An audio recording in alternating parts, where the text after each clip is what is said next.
Amen. Ce matin, nous allons partager la parole de Dieu sur ce questionnement. Qu'est-ce que Dieu attend de ses enfants? Qu'est-ce que Dieu attend de ses enfants?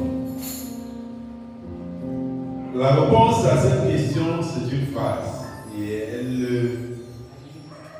dès lors que je l'ai donné, notre message est terminé.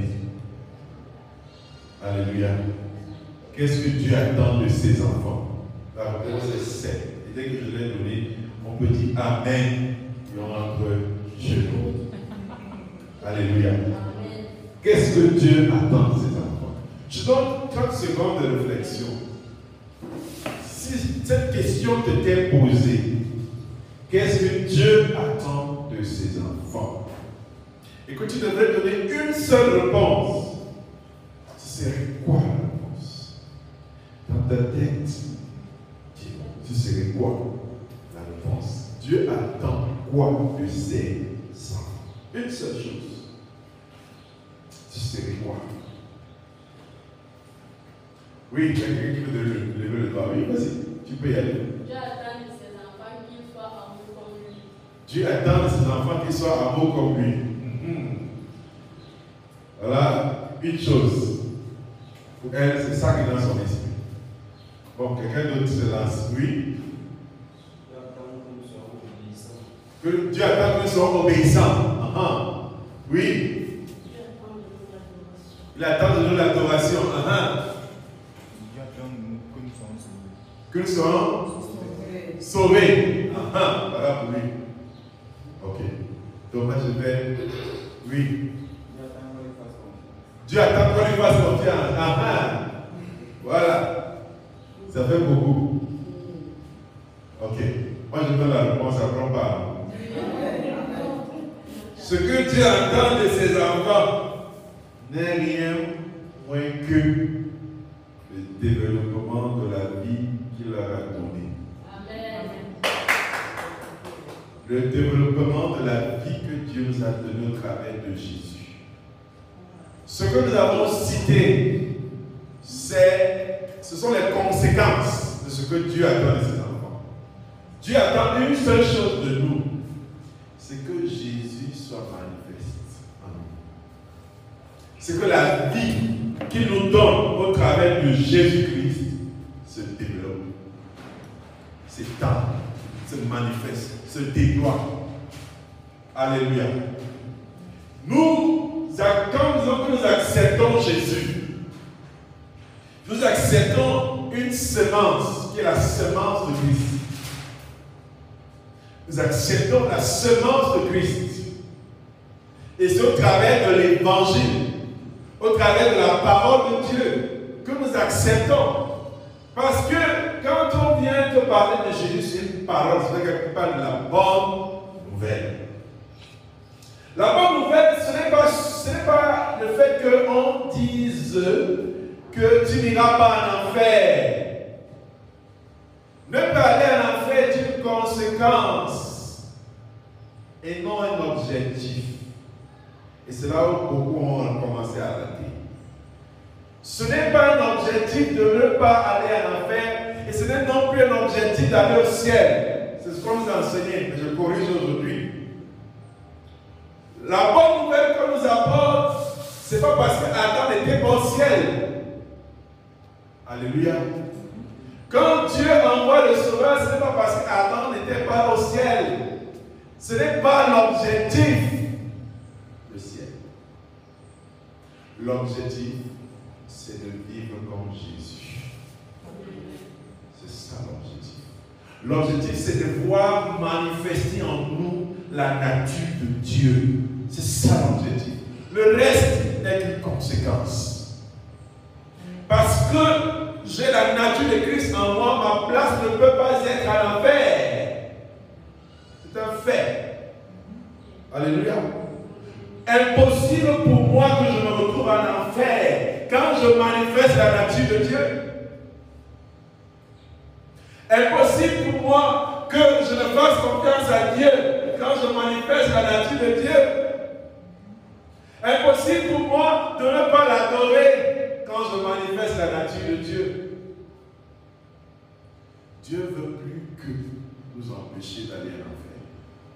Parce que si l'objectif de Dieu était de nous empêcher d'aller en enfer, dès qu'on nous a baptisé la terre, on nous enlève direction le ciel. Dieu ne veut pas vous perdre. Alléluia. Dieu ne veut pas vous perdre. Dès qu'on t'a baptisé la femme, tu es parti. Mais il nous dit, vous êtes le sel de la terre. Quand il veut que nous restions sur la terre, c'est pour saler la terre. Et comment nous salons la terre? C'est en manifestant la nature de Christ. Alléluia. C'est en manifestant. Lorsque l'enseignement est faux, il fait des faux chrétiens. Alléluia. Quand on te construit dans l'idée de vider l'enfer, c'est pour ça qu'on aura des chrétiens égoïstes. Parce que le problème, c'est qu'il a sa petite vie devant lui à mener. Mais il ne sait pas qu'il doit se déployer comme Christ, qui guérissait les malades, qui consolait les gens, qui changeait les vies. Il va se limiter à construire son paradis dans lequel il va rentrer. Mais il ne sait pas que Dieu met en toi une vie qui doit grandir. C'est pour ça que le royaume de Dieu est comme une graine de sénévé qu'on a plantée, qui est une toute petite graine, mais qui donne un gros arbre sur lesquels les animaux, les oiseaux, les grands oiseaux viennent se fixer. Elle était au départ une petite graine qu'un oiseau aurait mangé avec beaucoup de simplicité, mais comme il a grandi et s'est développé, il peut donner maintenant un grand arbre sur lequel les personnes ne peuvent plus manger ainsi posés. Alléluia. Dieu veut que tu te développes. Dieu veut que la vie divine qui en toi se développe. Que quand on te regarde, tu es semblable à Jésus. Le même caractère, la même puissance, la même grâce t'accompagne. Alléluia. Si nous changeons notre façon de concevoir les choses, vous allez voir qu'on ne va pas se contenter de ce simple vie. Dieu t'appelle pour que tu aies de l'influence. Dieu t'appelle pour que tu aies de l'impact. Dieu t'appelle pour que tu accomplisses une mission dans la vie des gens. Ce matin, dans les méditations, on l'a écouté, que nous ne sommes pas bénis de Dieu simplement pour notre vie. Nous sommes bénis de Dieu pour impacter les autres. Alléluia. La Bible nous dit que nous sommes plantés auprès de torrents d'eau. Alléluia. Pour donner le fruit en sa saison. Mais la Bible dit aussi que nous devons être des sources. Alors si je ne suis que là pour calculer mes intérêts personnels, aller au ciel, être béni, éviter l'enfer, je suis encore trop concentré pour moi. Ça c'est la relation primaire. Ça c'est quelqu'un qui est dans un lien primaire avec Dieu. Tu dois aller au-delà de ça. Alléluia. Donc ce que Dieu attend de ses enfants, c'est que nous développons la vie qu'il a mis au travers de Jésus.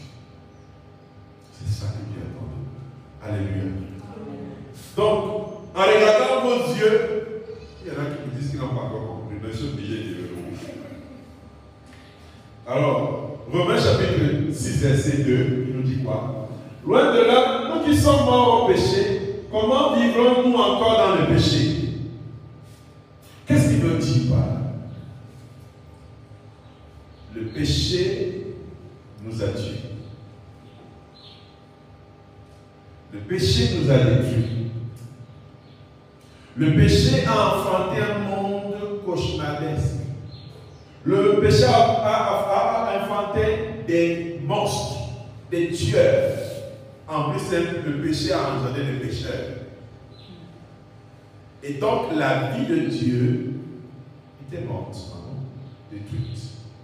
C'est pourquoi Adam a fabriqué après lui des petits Adam, à l'image d'Adam, et non plus à l'image de Dieu. Et celui qui vient à Jésus, il doit venir à Jésus parce qu'il reconnaît qu'il y a la mort en lui. Amen. C'est pourquoi en réalité, l'évangélisation n'est pas une supplication et non une flatterie. non plus une flatterie. C'est parce que quelqu'un a fait le diagnostic, il estime que je ne peux plus continuer comme ça. Il faut que ça change. On ne te supplie pas pour aller au ciel. Et on ne demande pas de supplier, de suivre Jésus. On doit te faire la proposition. On te propose une solution. À toi de la prendre. Donc tu estimes que le péché t'a détruit et tu ne peux pas continuer comme ça. Donc tu veux changer de vie. Et donc tu veux expérimenter le salut. Ce n'est pas seulement pour aller au ciel. L'évangile ne nous garantit pas une vie pour le ciel. Elle commence ici. La vie la commence ici. Nous devons la vivre ici. Ça, j'insiste encore, beaucoup de personnes ont très mal compris l'évangile. C'est pour ça qu'on a des gens qui sont là, inchangés. Parce que quoi? Quelle est la conception qu'on s'est faite? Si je vis tel péché, le Seigneur, il vient me prendre au ciel. On ne s'est pas dit, non, je dois ressembler à Jésus. On s'est dit, j'évite mes péchés. Est-ce qu'alors, c'est le salut qui me sauve ou bien c'est le fait d'avoir évité les péchés qui me sauvent? Je crois qu'on s'est trompé. Alléluia. On est devenus des skieurs.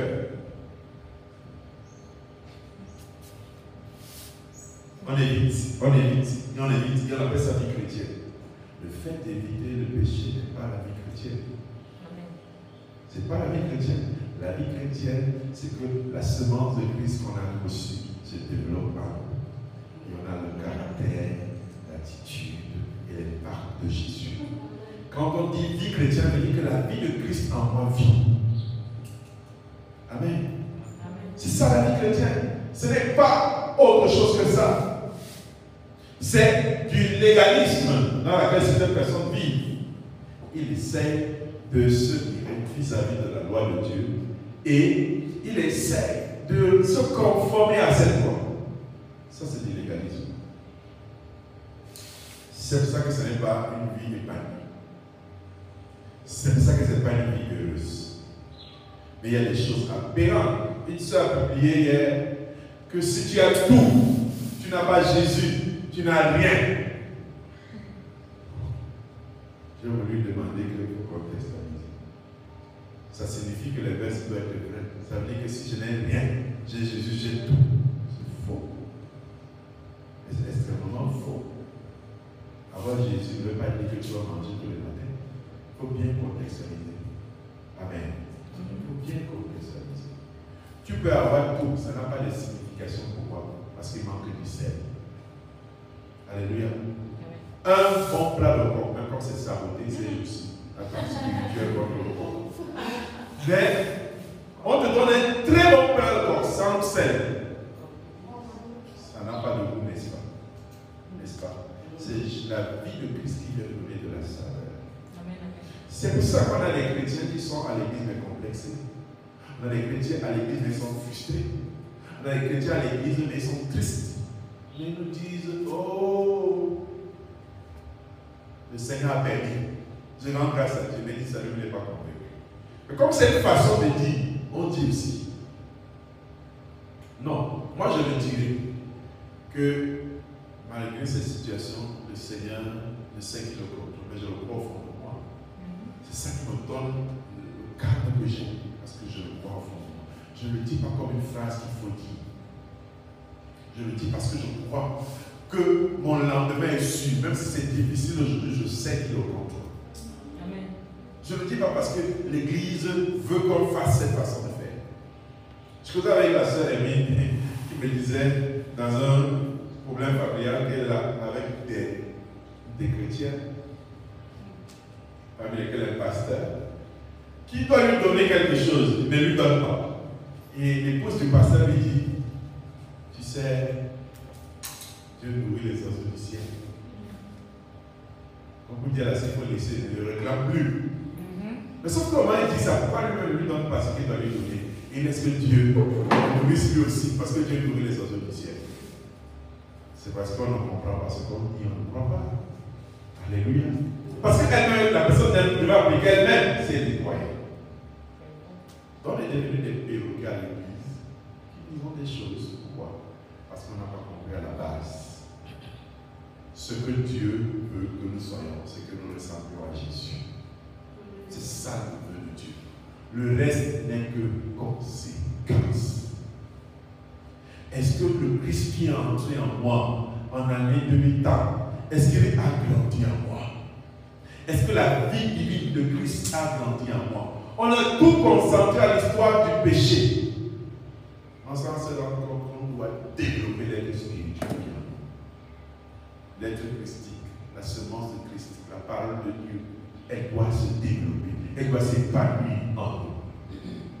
Malheureusement, on s'est concentré sur éviter le péché, sans être transformé soi-même.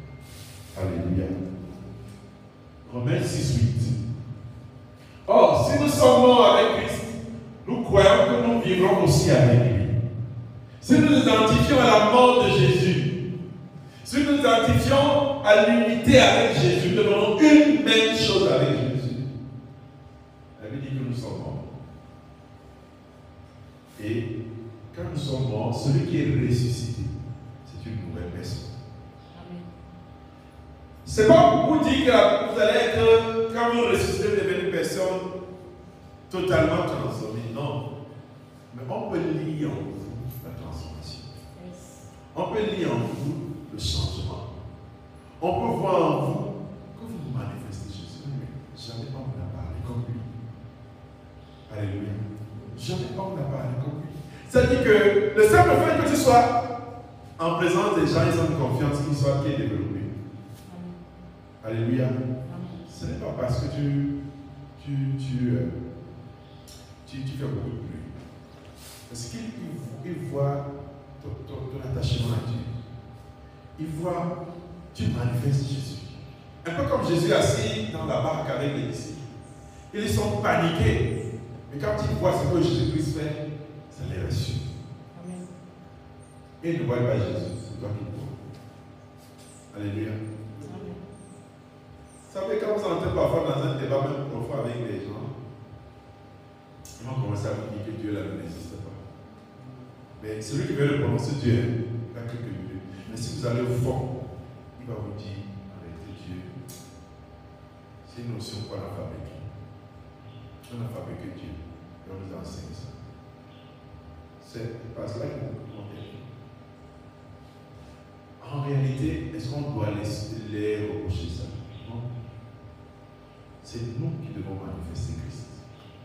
C'est nous. C'est-à-dire que s'il peut douter de ce que la Bible dit, au moins ce que nous faisons, il doit croire. Alléluia. Il doit croire. C'est nous qui devons montrer ce que c'est que la vie chrétienne à ceux-là. Ils ne vont pas lire la Bible là. Même si la lisent, ils vont la lire comme un livre. Mais c'est au travers de nous. Donc chaque jour, ce que tu dois désirer, c'est de révéler Christ. C'est de manifester Christ. C'est que ton caractère, ta personne, soit transformée. Pour que la vie de Christ qui est en toi se développe. Si on le comprend, on ne sera pas les chrétiens frustrés. Alléluia. On ne sera pas les chrétiens frustrés. On ne sera pas les chrétiens conditionnés. Parce qu'on vit la liberté de la vie de Christ. On veut ressembler à Jésus. On veut manifester Jésus. On ne veut pas que des personnes qui ont invité ça, qui ont invité ça. Non, on veut le ressembler. Parce que ça, c'est l'étape primaire. En éviter ceci ou cela. Ce qui est important, c'est de l'intérieur. C'est l'intérieur, lorsqu'il est traité. C'est ça qui est important.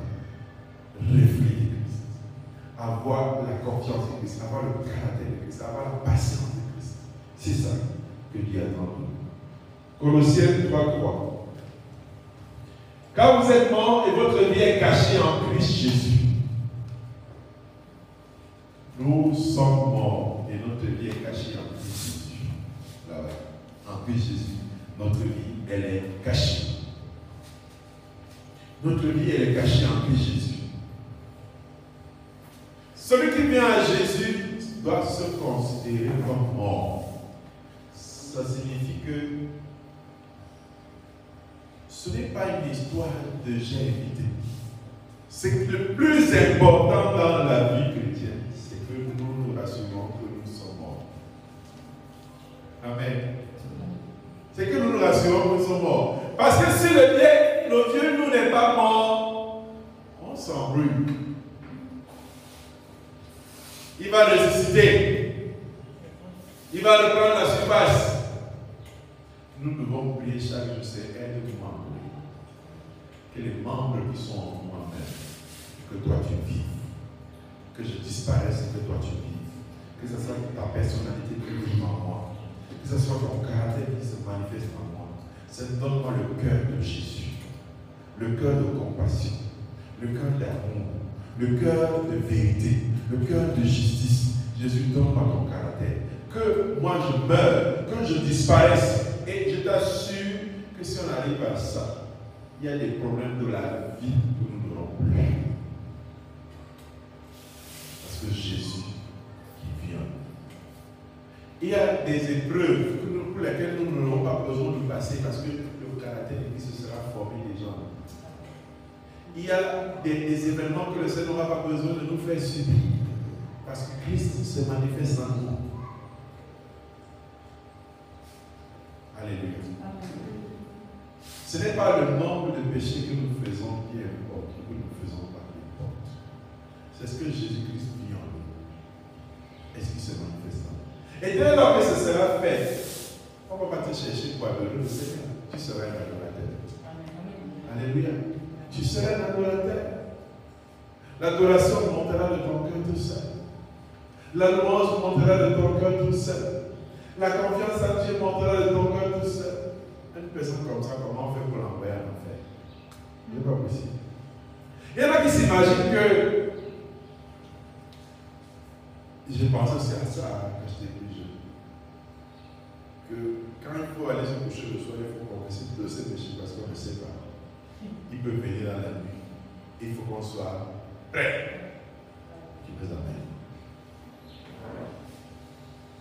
Est-ce que tu peux, toi, confesser tous tes péchés? Il y en a un que tu as fait, tu ne sais pas que tu as fait. Amen. Il y en a un que tu as fait, tu ne sais même pas. Il y en a un que tu fais encore, tu ne sais même pas que c'est un péché. C'est le jour où le Saint-Esprit veut bien te révéler. Il te révèle. Le jour où il décide de te montrer une partie de ton cœur, de ton caractère, toi tu dis que hey, c'est ça, comme ça que je t'aime. Toi, tu es surpris que, moi-même là, 50 ans dans le noir, c'était toi. Non, c'est pas comme ça que Dieu va faire. Il peut y sauver ses enfants en regardant que, bon, quand il se couchait, il était propre. Vraiment, sans péché, là, tout confesser, je vais l'enlever. Non. Si la vie de Christ est manifeste en toi, elle te prépare pour ce jour-là. Le plus important, c'est de vivre comme Jésus de sa vie. C'est de vivre à l'image de Jésus. De t'améliorer chaque jour. Le Saint-Esprit te montre des choses. Alors le Saint-Esprit ne peut pas te montrer des choses tant que tu as un esprit distrait. Alléluia. Tant que tu as un esprit distrait, ou tant que toi tu décides de concevoir ta façon, laisse le Saint-Esprit travailler en toi. Alléluia. Ce n'est pas toi qui sais ce qui est bon ou ce qui est mauvais. C'est le Saint-Esprit qui sait. Il sait que pendant que nous rions là, le risque est vrai, le risque est faux. Et tout ce nom-là, lui seul sait quel est le bon lui. Donc tu ne peux pas te diriger toi-même. C'est de laisser le Seigneur œuvrer en toi. C'est de laisser le Seigneur travailler en toi. C'est de laisser le Seigneur opérer en toi. Alléluia. Galates 2, 20. J'ai été crucifié avec Christ. Si je vis, ce n'est plus moi qui vis, c'est Christ qui vit en moi. Si je vis maintenant dans la chair, je vis dans la foi au Fils de Dieu qui m'a aimé, qui s'est livré lui-même pour moi. Amen. Nous ne devons plus vivre pour nous-mêmes. C'est ça notre défi quotidien. Ce n'est pas une question d'échapper à l'enfer. C'est que, est-ce que ce que je suis en train de vouloir faire, c'est dans la volonté de Dieu? Est-ce que ça plaît au Seigneur? Est-ce qu'il est d'accord avec ça? Est-ce que c'est ma volonté ou c'est sa volonté? C'est ça qu'il doit me poser au quotidien. Alléluia. Je ne vis plus pour moi. L'ancien moi a déjà échoué. Il est mort. Le péché l'a tué. Je prends souvent cette image pour la montrer, pour expliquer ça. C'est que vous avez un vieux poste à la maison. Il est gâté, vous êtes prêt à aller le jeter à la poubelle. Et au moment où vous êtes en train d'aller le jeter à la poubelle parce qu'il ne fonctionne pas, vous croisez un technicien. Le technicien vous dit, au lieu de jeter, remettez-moi. Vous lui remettez le poste, il part avec sa cheville, il repart, il remet tout à neuf. Il lance le son, vous écoutez, vous même ça vous plaît. Après, il lui dit, ok, je vous remets le poste, gardez-le. Mais cette fois-ci, pour qu'il ne se garde pas, vous allez l'utiliser comme moi je vais vous dire. Vous l'allumez le matin et vous l'éteignez à midi. Mettez le volume à 2. Vous le mettez par plus de 2. On est d'accord? Donc, quand je veux venir le prendre. Mais vous, tant que vous l'avez en main, vous l'utilisez comme j'ai dit. Et je prends ça quand je veux. C'est un peu comme ça que c'est ça donner sa vie à Jésus. C'est-à-dire que votre vie vous a dépassé. Vous lui allez la jeter. Le Christ l'a pris et il l'a arrangé. Il dit maintenant, utilisez-le comme je veux. Le poste ne vous appartient plus parce que vous avez décidé de le jeter. Alléluia. Maintenant, vous faites comme il dit. Et donc le problème commence quand on dit mais ne dépasse jamais le volume à 2. Toi, tu dis que non, on peut quand même aller un peu à 3. Tu vas à 3. C'est là les problèmes commencent. Quelqu'un a arrangé, il a dit 2. Toi, tu dis que non, ajouter seulement à 3, c'est pas un problème. Non, bon, tant que ça ne prend pas la poussière, le poussière n'a pas de problème. C'est toi qui commences à parler comme ça. Putain, ton poste est mort depuis. Alléluia. Il dit, nous étions, j'ai été crucifié avec Christ. Parce que ça n'allait pas. J'ai accepté de mourir avec Jésus. Quand j'accepte de mourir avec Jésus, j'accepte sa parole. J'accepte de faire mourir l'ancien moi. Et donc désormais, je me suis plus libre de dire que c'est ma vie. Amen. C'est la vie de Christ. Et dès lors que je l'accepte, Christ doit manifester son caractère en moi. Il doit se développer. Alors, pour que le Christ qui est en moi puisse se développer, il y a des exigences. Quand tu laisses affamer Jésus, qui vit en toi, sans le nourrir de sa parole, comment il fait pour se développer? Quand tu n'es pas dans la présence de Dieu, comment le Christ qui est en toi va se développer? Il ne reçoit pas les minéraux, il ne reçoit pas de l'eau, il ne reçoit rien. Comment va-t-il se développer? Donc la question de la communion est importante. Il faut avoir la communion. Et la communion, ce n'est pas que venir à l'église, parce qu'on peut être à l'église sans être en communion. La communion, elle est permanente et partout. Donc pour entretenir la vie de Christ en moi, il faut que je développe la communion. La communion, la communion, la communion. Rien que la communion. C'est ça qui fait donc la différence entre celui qui va se développer, qui va développer, manifester Christ plus rapidement que nous. C'est une question de communion. Donc je vous invite ce matin à développer la communion. Alléluia. À développer la communion. C'est la condition pour que le Christ qui est en nous, la vie de Christ qui nous a été donnée lors du fait de la conversion, se développe en nous. Nous n'attendons pas des résultats spectaculaires. Mais tant que nous aurons la communion, il y aura des résultats. Amen. Alléluia. Il y aura une vie transformée, il y aura un caractère transformé, il y aura un être transformé. La communion. Alléluia. Que le Seigneur bénisse son peuple ce matin. seront fortifiés davantage dans la marche avec le Seigneur et le son vive de Christ. Amen. Amen.